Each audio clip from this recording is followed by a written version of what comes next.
कि मैं तो ये देख रही हूँ कि इंडियंस तो बड़ा सपोर्ट कर रहे हैं इजराइल को।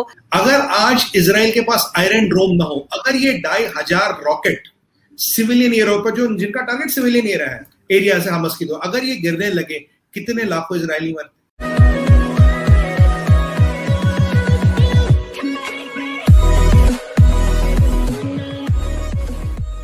नमस्कार दोस्तों, ये है वायरल फैक्ट। इस वीडियो के अंदर दरअसल बात हो रही है कि जो इजराइल और पैलेस्टाइन के बीच हो रहा है वो दरअसल सिर्फ इजराइल और पैलेस्टाइन के बीच नहीं रहा है। वो इजराइल और हमास, इजराइल और इराक, इजराइल और दूसरे कंट्रीज जो भी आसपास में है उसके खिलाफ सब कुछ हो गया है। हालांकि आसपास के जितने भी कंट्री वो डायरेक्टली इस पे इन्वॉल्व नहीं हो रहे सिवाय के पैलेस्टाइन, लेकिन जो भी आसपास के कंट्री उनका सपोर्ट फुल है। हालांकि वो 6 डे वॉर जब हुई थी तब ये सारे के सारे कंट्रीज बहुत बुरी तरीके से हार गए थे, तब खुल के कोई नहीं आ रहा। और उस वक्त की बात करें तो उस वक्त से लेके अब तक इजराइल काफ़ी स्ट्रांग हो चुका है बाय वेपन्स, बाय टेक्नोलॉजी। जैसे कि हमने देखा कि हमास ने कई सारे हज़ारों रॉकेट फायर किए इजराइल पे, लेकिन इजराइल की जो सिस्टम थी उसने उसको बचा लिया। तो सिचुएशन ऐसी है कि इजराइल काफ़ी यहाँ पे ताकतवर हो चुका है, उसको ज़रूरत नहीं है ज़्यादा इंसान की। उसके पास मशीनरी और उसके पास टेक्नोलॉजी उतनी है कि जिसके हिसाब से वो अगर किसी और कंट्री जैसे कि इराक अगर आ जाता है, या फिर कहे कि किसी और कंट्री को भी यहाँ पे इन्वॉल्व होने की, जैसे कि सीरिया आ जाता है, तो वो उसको आसानी से टैकल कर सकता है। तो दोस्तों, इसी के साथ ये वीडियो शुरू करते हैं। क्लैशेस चल रहे हैं फलस्तीन के और इजराइल का, उसको आप कैसे देखते हैं? क्योंकि मैं तो ये देख रही हूँ कि इंडियंस तो बड़ा सपोर्ट कर रहे हैं इजराइल को। तो आप को क्या लगता है, वैसे किसी जगह भी डेथ हो, चाहे वो इजराइल हो, चाहे वो फलस्तीन हो, चाहे वो कश्मीर हो, चाहे पाकिस्तान, इंडिया, कुछ भी, हर जगह पे ये चीज गलत है, ये चीज बुरी है, नहीं होनी चाहिए। हर जगह पे लोगों को आराम से ही रहना चाहिए। जिस तरह की फुटेजेस आ रही हैं, क्या समझ रहे हैं कि इस चीज को कैसे हैंडल किया जा सकता है? और क्या दुनिया जो है, सारी कंट्रीज क्या डिवाइड हो गई हैं दो हिस्सों में, कि एक जो है वो इजराइल की तरफ चले गए और कुछ लोग जो है वो फलस्तीन की तरफ चले गए? देखिए आरजू जी, पहले तो सबसे पहले मौत और वायलेंस इसका ये इंसान की दुश्मन है भाई। मर के कोई जंग जीती नहीं जाती, ये तो एक जाहिर सी बात है। मौतें यहाँ हो, मौतें यहाँ हो, मौत गलत है, मौत नहीं होनी चाहिए। हर चीज का एक पीसफुल सोल्यूशन दुनिया में निकलना चाहिए। पर एक दिक्कत, अगर आप इजराइल पैलेस्टीन का कॉन्फ्लिक्ट स्टडी करें पिछले 70 साल से, उससे भी ज्यादा, देखिए मैं आपको ऐसे एनालॉजी दूंगा। देखिए, गाजा स्ट्रिप इतना छोटा सा एक पट्टी है, ठीक है जी, और वहीं एक बहुत बड़ा स्ट्रिप है वेस्ट बैंक, जो गाजा से 15 गुना बड़ा एरिया में, 15 गुना, ठीक है जी। वो पीएलओ जो थे हमारे यासिर अराफात साहब, उनके ही है मोहम्मद असाद साहब जो अभी वहां प्रेसिडेंट है, उनका भी इजराइल से फैसला हुआ, गाजा का भी फैसला हुआ। वेस्ट बैंक में अभी मोदी जी भी रमाला गए थे पीछे जब इजराइल गए थे। हमारे उनसे अच्छे संबंध हैं, हमारे दोस्त हैं। पर एक बार बताइए, वेस्ट बैंक में रहने वाला फलस्तीनी है, मुसलमान है, उसका इजराइल से पिछले 15 साल से कोई लड़ाई झगड़ा नहीं हुआ। जितना भी लड़ाई झगड़ा हुआ हमस से होता। अगर आप बताइए, अगर हमस के लोग, देखिए बुरा मानने वाली बात नहीं है, अलाक्सा मस्जिद जैसी पाक जगह में अंदर पत्थर स्टोर करोगे, वहां से टल्ले बनाओगे, वहां से फायरिंग करोगे, रॉकेट फायर करोगे। अगर किसी भी कंट्री में आरजू जी 2,500 रॉकेट आ जाए, 2,500 रॉकेट आ जाए, तो वो कंट्री क्या करे? ये इजराइल के पास आयरन ड्रोम है। Iron dome is the most efficient missile defence system. ये हर तरह का मिसाइल और प्रोजेक्टाइल रोकता है, 99% चीजें रोक लेता है। उसके बाद भी जो 100 में से एक मिसाइल गिरता है, कितने इजराइल के सिविलियन मार गए? कल भी एक 6 साल का बच्चा हिदू मारा गया। चाहे बच्चा इस साइड मरे या उस साइड मरे, मुझे बताइए, हमस की रेस्पॉन्सिबिलिटी नहीं है?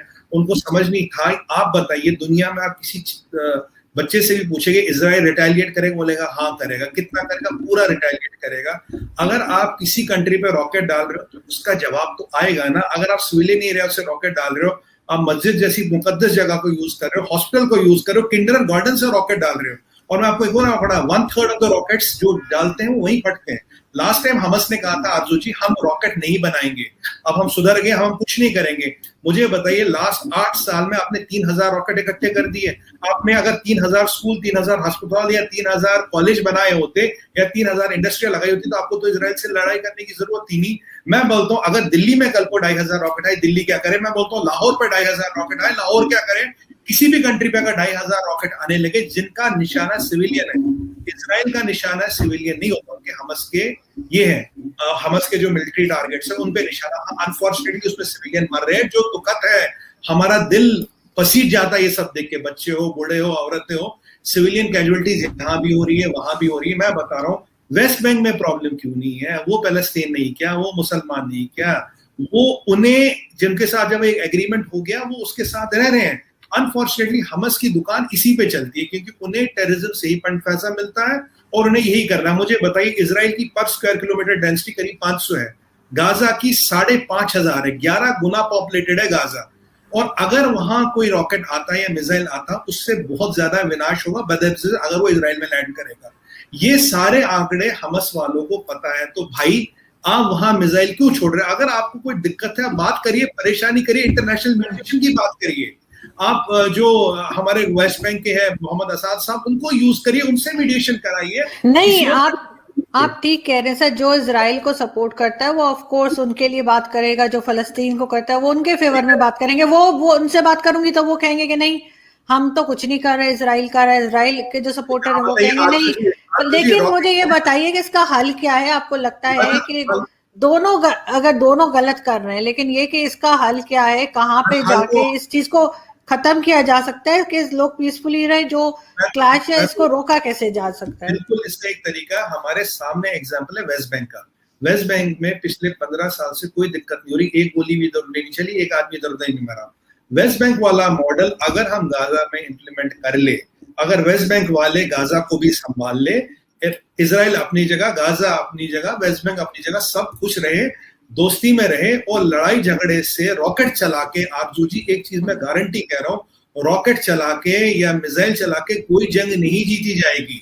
अगर आप रॉकेट एक चलाएंगे इजराइल पे, वो 3 वापस चलाएंगे। और उनकी जैसे यूएस की stated policy will not negotiate with terrorist. Israel की स्टेटेड अगर आप हमें एक लगाओ भाई, हम 2 लगाएंगे वापस। तो मुझे बताइए, आपको पता आपकी परिस्थिति क्या, आपको पता आपकी पॉपुलेशन डेंसिटी पता, आपको पता आपके पास डिफेंस सिस्टम नहीं। मैं एक चीज बोलूंगा आरजू जी, अगर आज इजराइल के पास आयरन डोम ना हो, अगर ये 2,500 रॉकेट सिविलियन एरिया पर, जो जिनका टारगेट सिविलियन एरिया से हमास की, तो अगर ये गिरने लगे, कितने लाखों इजरायली मरते?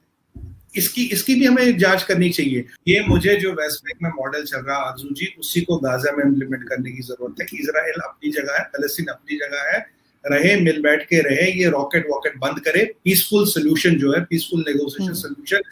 मैं नहीं मानता इस कॉन्फ्लिक्ट का कोई मिलिट्री आंसर है। मिलिट्री आंसर में सिर्फ लोग मरेंगे, वो इस साइड मरे, इस साइड थोड़े कम मरेंगे, इस साइड थोड़े ज्यादा मरेंगे, फर्क इतना ही पड़ेगा, पर लोग मर रहे हैं।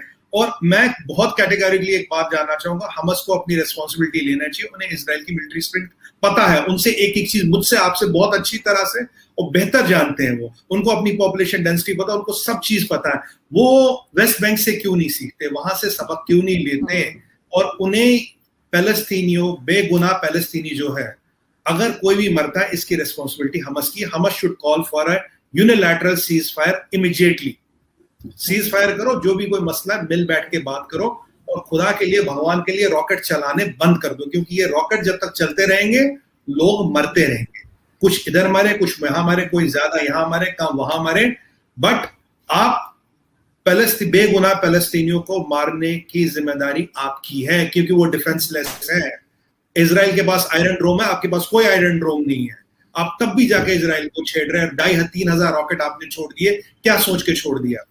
इस चीज का जवाब दीजिए, अपने दिल में झांकिए और अपने खुदा को हाजिर नाजिर समझ के आगे का फैसला कीजिए। आप बेगुनाह लोगों की जानों के साथ खेल रहे हैं। बिल्कुल आप ठीक कह रहे हैं। और इसमें जो है वो